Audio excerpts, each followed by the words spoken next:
তাদের স্বপ্নটাও একটু সুন্দর। তারা চায় যারা ব্যবসা করছেন, উদ্যোক্তা আছেন, তাদেরকে যেন সহজে এই লুঙ্গিটা পৌঁছে দিতে পারেন। এমন আকাঙ্ক্ষা নিয়ে কাজ করছে। এটা নিশ্চয়ই দারুণ। ইয়াং এন্টারপ্রেনার বলে কথা। ব্যবসাকে সহজ করছে, মধ্যস্বত্বভোগী মাঝখান থেকে আউট করে দেওয়া হচ্ছে। যেন সঠিক ব্যবসায়ী এবং ক্রেতা ন্যায্য মূল্যে লুঙ্গিগুলো পান। তো সুতার গ্রেডগুলো আমাদেরকে দেখানো হচ্ছিল, যদিও বা গার্মেন্টস সম্পর্কে আমার আইডিয়া খুবই কম।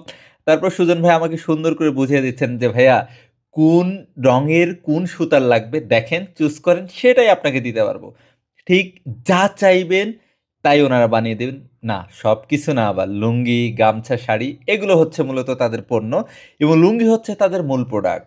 যে লুঙ্গিটা নিয়ে তারা কাজ করছেন। তো যাই হোক অনেক রাত হতে চলল। আমাদের বিদায় নিতে হবে। তো সুজন ভাইয়ের কাছ থেকে বিদায় নিচ্ছিলাম। ভাইয়া বারবার বলছিলেন যে, "ভাইয়া অবশ্যই আসবেন এবং ফোন দিবেন।" তো ভাইয়া থ্যাংক ইউ। দারুণ আপনি আমাদেরকে সঙ্গ দিয়েছিলেন। তো আমাদের আবার ঢাকায় ফিরতে হবে। রাত জেগে গাড়ি চালাতে হবে। আমরাও ক্লান্ত এবং আমাদের ঢাকায় অনেক কাজ আছে। তাই আমরা থাকতে পারিনি। ভাইয়ারা থাকার জন্য বলছিলেন বারবার। আবার এখানে আঙ্কেল আসছিলেন, আমার বন্ধু ফাহিমের বাবা। তা আঙ্কেল সহ দারুণ একটা সময় কাটালাম। সত্যি মনে থাকবে সিরাজগঞ্জের এই ২ টা দিন। ইনশাআল্লাহ আবারও দেখা হবে কোনো একদিন অন্য গল্প নিয়ে।